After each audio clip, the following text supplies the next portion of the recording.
Hi, my name's Lucy and this is another Good Chat video. Today I wanted to talk to you about mentally healthy spaces. Now, for us to have a nice mentally healthy space around us helps us to settle into our mentally healthy state. When our space around us is nice, we start to feel nice.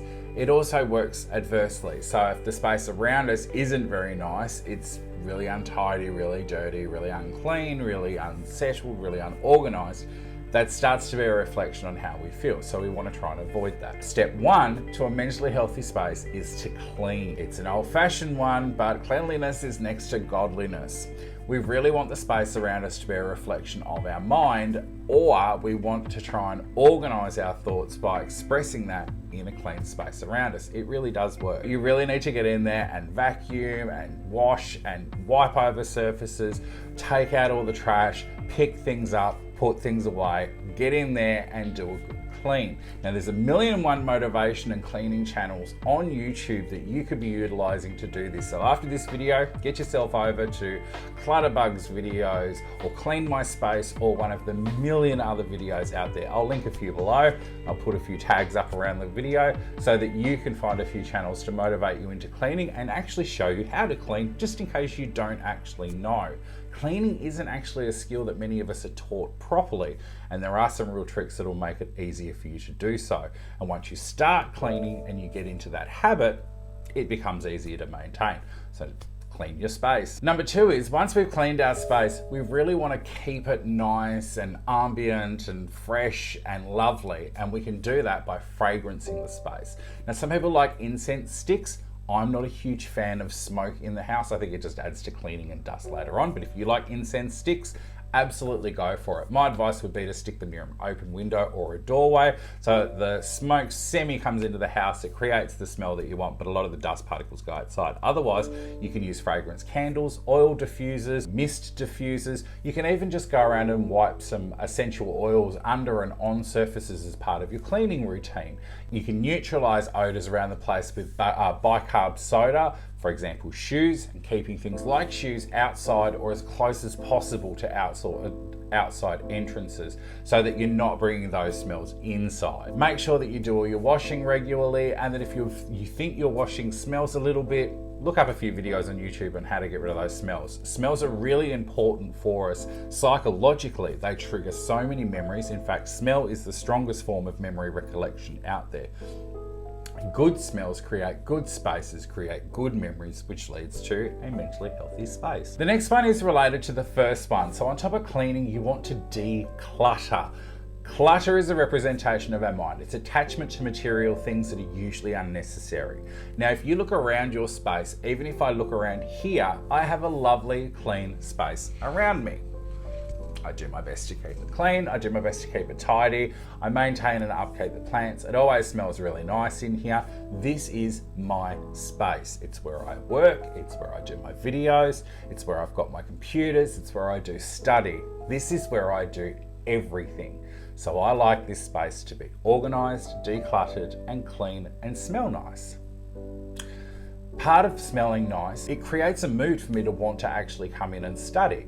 But decluttering things keeps me motivated to keep the space clean. If I look around in here, I've got a little box over in this corner, a little blue lid. I'm sure you can see it just there, just behind me. And this one here, that's my clutter boxes. It's got all my art supplies and all sorts of things that I don't really need, but I go through them every couple of months. And if I haven't used something for a while, if it's dried out, if it's old, I get rid of it. Plants, I even declutter plants occasionally. I'll look at them and say, you're not doing too well in here. Think you'd be better off somewhere else. And I move them either outside, or if I need to, I repot them in the garden, or I do what I need to do to keep the space being really nice. Part of that is decluttering. Don't let things clutter up. Whenever my desk gets overwhelming, I stop, take everything off of it, give it a good tidy, put things back where they're supposed to be, and I get rid of the junk that I've collected. We all collect junk. It's a part of the human nature.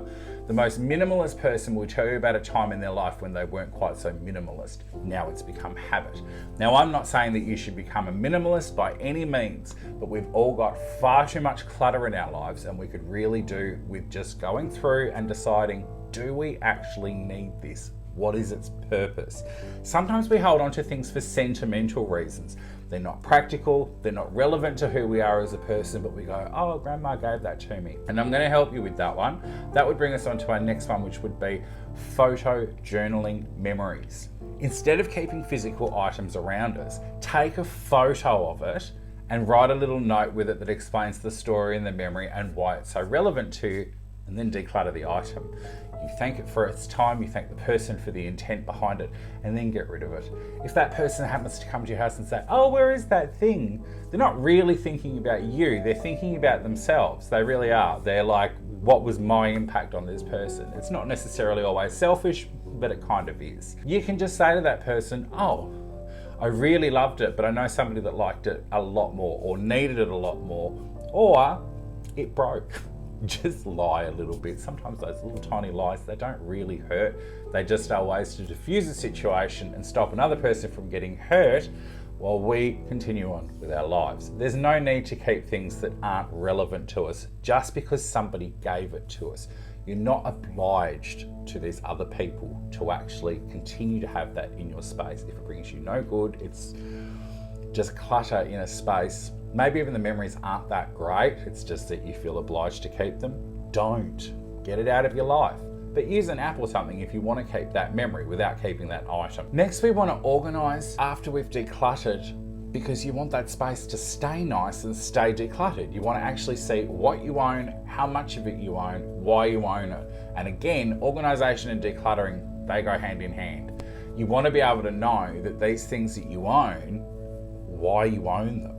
Are they good for you or are they not? If you've got 50 million band t-shirts from when you used to go on tour with bands, that's a great memory to have.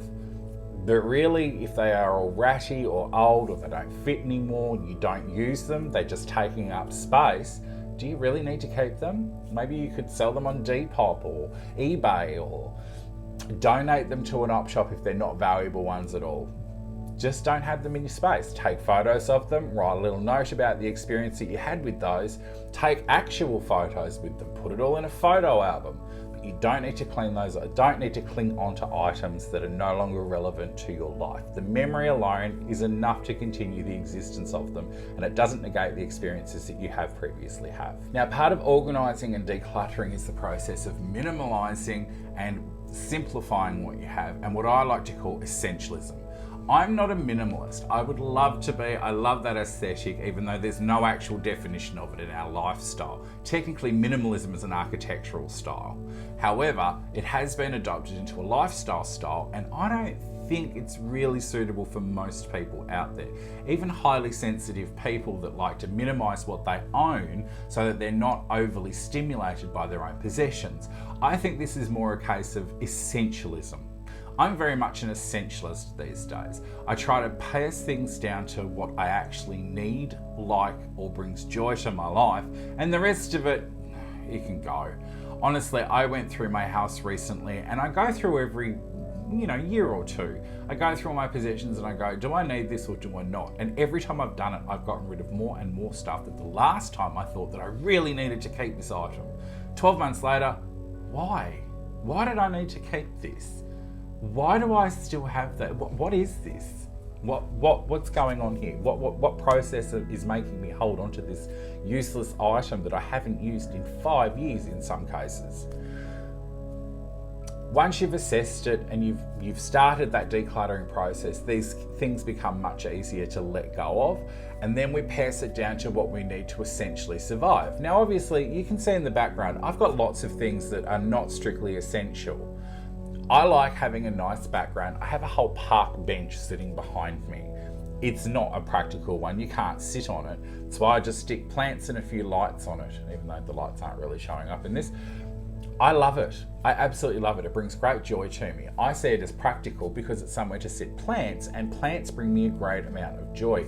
Even these fake ones over here that sit in corners where I can't actually grow anything. Nothing will grow. So I have a few fake ones there. It creates the same ambience in the space. Now, even off camera beside me, I've got a big bunch of fake and real dried flowers. Why? I love them. They create an ambience to the space and I like them. Yep, they could be seen as clutter. Yep, they are definitely not essential. To me though, I like having them in my space. So I keep them clean, I keep them tidy, and I keep them lovely and organized in their spot. That's what we need to be doing. It doesn't mean get rid of everything. It means get rid of the things that don't bring us immediate joy, immediate use, or practicality. Even in my wardrobe, when I've gone through that, I went through and it turns out that I've got 5 coats. Why? How many can I wear? So I passed it down to my wet weather Japara. I don't know if you know what that is, but it's a big waterproof coat that you certainly don't wear all the time. But as we're moving to the country, it is something that I'll need a fair bit down there. We live in Tasmania. The weather can be very unpredictable and very wet at times. So having a Japara is really handy. Having my hoodie that I wear every day, absolutely not getting rid of that. My big old cardigan for those winter times, absolutely love it. And it's fairly new. I replaced 2 other jackets with that one cardigan, and I'm not going to miss those 2 other jackets. I only wore them very occasionally, so out they went. I went through my shirts. Which ones fit funny? Which ones do I feel self-conscious wearing? Bye-bye, they all went. That's what we need to do in our life. If it's just there because we spent money on it, that's a fallacy. That's a literal fallacy. The money's gone. If you want it back, sell the item. Even if you don't get all of it back, think of it as the price of a rental on that item, and now think of it as the price that that item is not having in your life. Would it cost you the $10 difference that you paid to what you sell? So say you paid $25, you could sell something for $10. Just think of that balance between those two as the number that you've paid to have that free space in your life again. It'll often work out better for you. Next, we want to start creating new habits in our space to keep it that way. We want to create a new way of running our life, a new routine for cleaning up, a new habit of doing the dishes every single night. The reason being, you don't have to do them the next day, even if there's just a few dishes. That's even more excuse to do them now than leaving it for later, isn't it? Sometimes when we create these new routines, rituals, and habits, you find that they start to organize your mind a bit more. They create a healthy mental space because we're predicting what we're doing next, and therefore we don't need to think about what we do next. We know the steps we go through. Now, this applies not just to daily tasks like putting away things, doing the laundry, doing the dishes, showering, and those sorts of routines. We can extend those out to sleep routines so that we start to know that by 8 o'clock it starts to be a wind down time. By 10 o'clock we're in bed with a cup of tea and a book. We have these rituals in place that allow us to have predictable routines and therefore have us feel secure in our space. Once we start to feel those secure routines and they become such habits that we can't live without them, you know you're on the right path to setting new ones that have even more positive impact in our life, and eventually having those routines and rituals not run your life, but run your habits for daily happy existence. You'll find that the mental stress in your life just starts to fall away. Having a regular bedtime routine has helped my sleep habits incredibly. I'm an insomniac. I'm diagnosed and I've taken part in dozens of sleep studies over the years. In my 20s and teen years, I was notorious for just going with the flow and for doing whatever I wanted to do, and I didn't care about the fact that I didn't sleep. In my 30s, that started to catch up, and now that I'm in my 40s, I am not tolerating that in the slightest. No ma'am, that is not happening. Now I need my rituals to get to sleep at night. I settle myself down at a certain time, I start to unwind, and then I go to bed, electronics are out, and a book is in, and I'll fall asleep to some quiet music and a good book. I tend to read something a little dense, a little thick, and a little boring. There's plenty of those when you're in mental health, trust me. And I go to sleep to it. I read 5 or 6 chapters out like a light. And I find that the days that I don't do that, I don't get good sleep.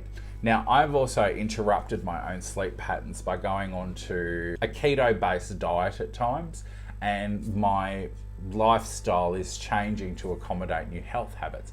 Sometimes the side effects of being in ketosis is poor sleep, and I go into ketosis fairly regularly. So I've had to find new rituals to occupy those times where I don't sleep so that I'm not getting up in the morning feeling absolutely wrecked. I'm too old and too over it to be having a poor night's sleep where I've fought against it all night. So now my habit is, if I can't sleep, then I will continue to read and listen quietly to music.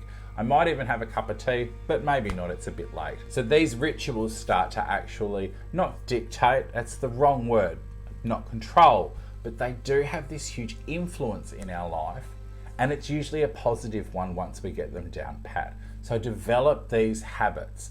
And once you've got the habits in place that are positive and creating these healthy mental spaces around us, they start to creep inwards. And that's what we want. So I hope this has been helpful to you in some way. There are some links above and I'll link below to some useful channels that I found helped me get my life really organized and gave me some great tips on how to do things that I wasn't quite sure about. I've been doing it for a while. Turns out some things I've been doing wrong for a while. Because just because it is a habit doesn't mean that it's right. So with that, I'm Lucy from A Good Chat, and I hope this was a good chat, and I'll talk to you in the next video. Bye.